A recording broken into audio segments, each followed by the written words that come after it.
মাতৃভূমির সুরক্ষা ও অন্য দেশের বিরুদ্ধে যুদ্ধ ঘোষণার জন্য একটি দেশের সামরিক শক্তি সবচেয়ে বেশি গুরুত্ব বহন করে।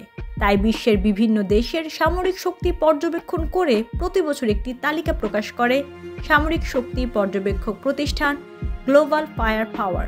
গ্লোবাল ফায়ার পাওয়ারের এবারে তৈরি করা তালিকায় সর্বমোট 145টি দেশ স্থান পায়। এসব দেশের সামরিক শক্তির ক্ষমতার উপর ভিত্তি করে র্যাঙ্কিং করে উল্লেখ করা হয় দেশের নাম। বিশ্বের বিভিন্ন দেশের বর্তমান পরিস্থিতি অস্থিতিশীল হওয়ায় আন্তর্জাতিক বিশ্লেষকরা শঙ্কা করছে তৃতীয় বিশ্বযুদ্ধের। এমন পরিস্থিতিতে বিশ্বের কোন দেশগুলো সামরিক শক্তির শীর্ষে অবস্থান করছে অনেকের মনেই প্রশ্ন উকি দিচ্ছে।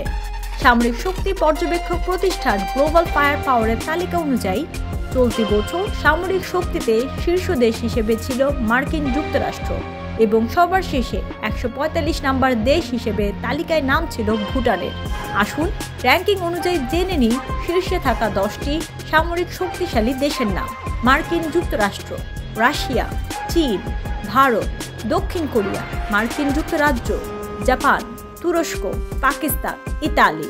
উল্লেখ্য, সামরিক শক্তি পর্যবেক্ষক প্রতিষ্ঠান গ্লোবাল ফায়ার পাওয়ারের তালিকা অনুযায়ী চলতি বছর সামরিক শক্তিতে বাংলাদেশের অবস্থান 37তম। বাংলাদেশের কাছে মোট 216টি এয়ারক্রাফট আছে, যুদ্ধবিমান আছে 44টি, 73টি হেলিকপ্টার আছে।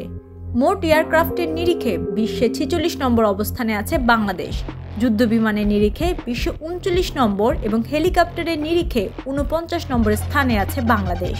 গ্লোবাল ফায়ার পাওয়ারের রিপোর্ট অনুযায়ী 320টি ট্যাঙ্ক আছে বাংলাদেশের হাতে, 27টি self propelled double million offer Walton fridge কিনে পেতে পারেন 20 লক্ষ টাকা, রয়েছে কোটি কোটি টাকার নিশ্চিত উপহার। আর্টিলারি আছে, রকেট আর্টিলারির সংখ্যা হলো 71, সাবমেরিনের সংখ্যা হলো 2টি, ফ্রিগেটের সংখ্যা 7টি, 55টি পেট্রোলিং ভেসেল আছে।